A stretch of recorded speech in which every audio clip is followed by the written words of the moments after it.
समझौता एक्सप्रेस पे जिसने 2007 में इंडिया में अटैक किया, समझौता 68 लोग मार दिए, उसको भी तो लगाम देने की जरूरत है ना।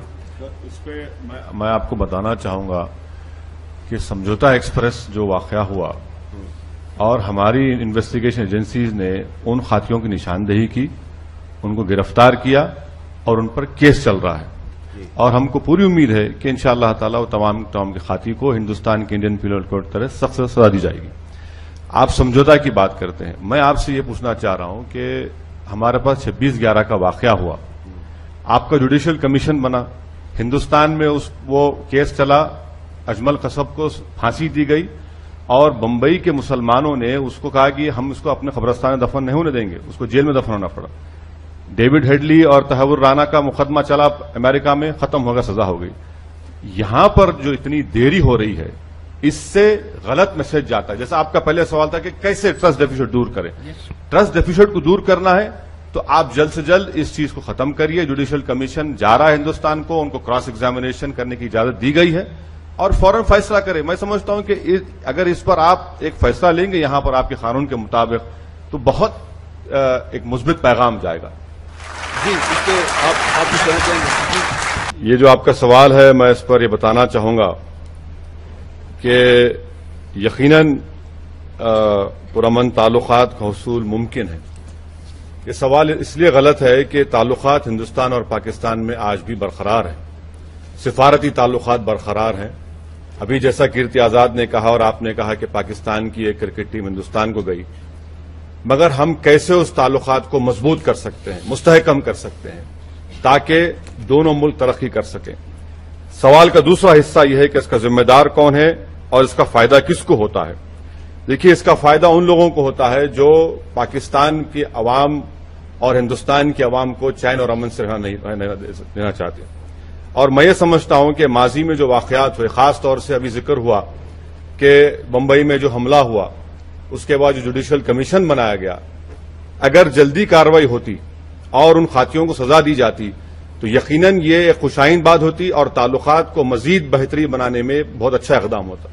दूसरी बात यह कि हिंदुस्तान ये कहता है कि आप आपकी सरजमीन को उन लोगों को इस्तेमाल करने हरगिज मत दीजिए जो हिंदुस्तान के खिलाफ दहशतगर्दी के वाकयात मुलविस होते हैं। मिसाल के तौर पर ईद के दिन गद्दाफी स्टेडियम में क्या कहा गया जमातुद दावा के लीडर हाफिज सईद ने कि हम हिंदुस्तान के खिलाफ जिहाद करेंगे। हम ये आपसे कहना चाह रहे हैं कि जमहूरियत में इख्तियार सबको है, मगर आप अगर अपनी सरजमीन से इस तरह के बयानात दिए जाएंगे तो ताल्लुकात अच्छे नहीं हो सकते। तीसरी बात, आपको गौर यह करना है कि हिंदुस्तान और पाकिस्तान के ताल्लुकात कुछ अच्छे रहे या बुरे रहे, मगर हिंदुस्तान तरक्की कर रहा है, हिंदुस्तान की इकोनॉमी ग्रो हो रही है। हम ये चाहते हैं कि आप इसका फायदा उठाएं, ट्रेड में हिस्सा लें, ताकि मुल्क में और हम हिंदुस्तान में और पाकिस्तान में जो सूरत हाल है उसमें बेहतरी पैदा हो। और हम ये उम्मीद करते हैं कि हमारे आने से, और फिर उम्मीद करते हैं कि हमारे वजीर आजम और आपके वजीर आजम मुलाकात करें और जो खदशात हैं, जो रुके हुए चीजें हैं, उनको लेकर आगे बढ़ेंगे। ये बेहद जरूरी है, इसको हल करना बेहद जरूरी है। मैं आपसे इस सवाल का हिस्सा मैं खत्म कर रहा हूं। सवाल का हिस्सा यह है कि इसके जिम्मेदार कौन है। मैं पाकिस्तानी अवाम को बताना चाहूंगा कि मार्च 2004 में आपके उस वक्त के जो वजीर रेलवे थे अशरफ काजी साहब ने क्या बयान दिया कि जो हिंदुस्तान में दहशतगर्दी हुई उसका जिम्मेदार उन्होंने दहशतगर्द तंजीम को करार दिया। आज आप उस पर पाबंदी आयद नहीं करते, तो हम ये कह रहे हैं कि इनको रोकिए, आप हमसे हासिल कीजिए कि बहुत सी चीजें, गरीबी है, आपके स्वास्थ्य में दवाओं की जरूरत है, हिंदुस्तान में 60% दवाएं कम है, तो मैं समझता हूं कि इन चीजों को एड्रेस करने से हम आगे बढ़ते हैं। बहुत शुक्रिया। मैं मंशूरों की बात कर रहा हूं। बीजेपी के मंशूर में अखंड भारत है और इसी तरह से आरएसएस जो है वो कहते हैं मुसलमान गैर मुल्की हैं। जिन सिंह कहती है कि जी मुसलमानों की तहजीबी क्रियाक्रम करना चाहिए।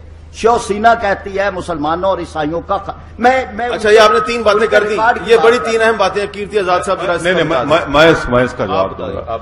मुझे लगता है कि हमारे फाजिल दोस्त को बड़ी तकलीफ है कि बांग्लादेश में जमात इस्लामी के लोग गिरफ्तार हो रहे हैं और जेल को जा रहे हैं। आप वहां का गुस्सा हिंदुस्तान और पाकिस्तान में मत निकालिए। नहीं, ठीक है। दूसरी बात नहीं, नो क्रॉस टॉक प्लीज। हमें मुखातिब जवाब दे लेने। सच्चाई जो है कड़वी होती है, मगर मुझे बोलने दीजिए सर, प्लीज मुझे बोलने दीजिए। मुझे मालूम है।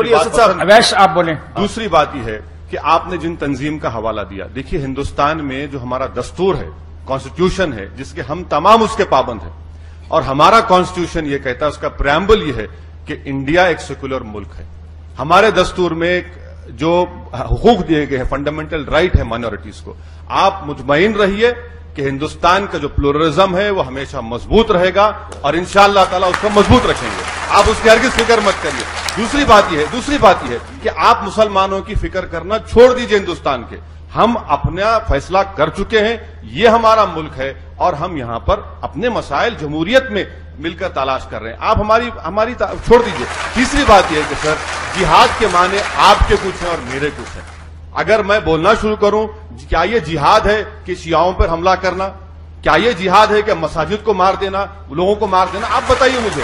ہمارا میرے معنی جہاد، سب سے اہم کام یہ ہے کہ نفس کے خلاف جہاد کرو اور اپنی نفسانی خواہشات کو اللہ کے تابع کرو، وہ سب سے بہترین جہاد. جی 2002 کی بات کی. دیکھیے اگر آپ ہندوستان کی جوڈیشل سسٹم کو پاکستان کی جوڈیشل سسٹم سے کمپیئر کرنا چاہیں گے تو میں آپ کو بتانا چاہوں گا کہ جو گجرات میں ہوا ان تمام خاطیوں کو سزا مل رہی ہے. اور میں آپ ہی کے اخبار میں جب ملک میں ہم یہاں لینڈ کیے تو آپ ہی کے چینل پر ہم رات میں 1:30 بجے دیکھ رہے تھے اسلام آباد ایئرپورٹ پر کہ کسی بڑے قائد جو کراچی کے تھے ان کے وٹنس کو گولی مار دی گئی. تو جوڈیشل سسٹم کی بات آپ دیکھ لیجئے. آپ دیکھیے ہماری جمہوریت میں اگر کوئی غلطی کرتا ہے تو یقیناً اس کو سزا دی جائے گی. اور میں آپ سے ادباً گزارش کرنا چاہ رہا ہوں کہ آپ ہندوستان کے مسلمانوں کی پلیز فکر کرنا چھوڑ دیجئے. یہاں کے ملک کے مسائل کا حل تلاش کریے. ہم آپ کا مسائل کا حل تلاش کرنے میں آسانی پیدا کریں گے. ہم نے فیصلہ کر لیا 60 سال پہلے کہ ہمارا ملک ہندوستان ہے. خواجہ اجمیری کی سرزمین ہماری سرزمین ہے. تو آپ اس کا چھوڑ دیجئے. دوسری بات، خرم صاحب آپ بھول رہے ہیں کہ آپ ہی کی پارلیمان نے سب سے پہلے ریزولوشن پاس کیا، اس کے بعد ہندوستان کی پارلیمنٹ میں کیا. پہلے آپ نے کیا. آپ بار بار یہ کہہ رہے ہیں کہ ہندوستان کی لوک سبھا میں اراکین لوک سبھا نے بیان دیا. پہلے آپ کی قومی اسمبلی میں اس واقعے کے جو بھی لیجیے آپ نے اپنا پرسپشن دیا اور قرارداد کو پاس کیا. اور یہ بات بالکل فیکٹ ہے کہ وہاں پر ظلم ہوا، وہاں پر غلطی ہوئی، اور اس غلطی پر ریاکٹ کرنا ایک ملک کا اہم فریضہ ہے جو آپ کا بھی فریضہ ہے.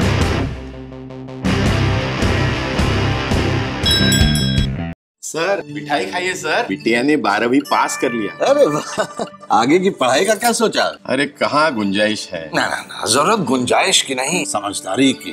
ارے آج ہی بٹیا کا ایڈمیشن DPMI میں کروا دیجیے. DPMI بیٹھے پچھلے 20 سالوں سے پیرا میڈیکل کا نامی انسٹیٹیوٹ ہے. DPMI کے پاس آؤٹس کی ڈیمانڈ آج صرف دیش میں ہی نہیں بلکہ ودیشوں میں بھی ہے. اور ہاں، یہ سب تمہارے بجٹ. DPMI، سمان کے ساتھ سنشچت روزگار.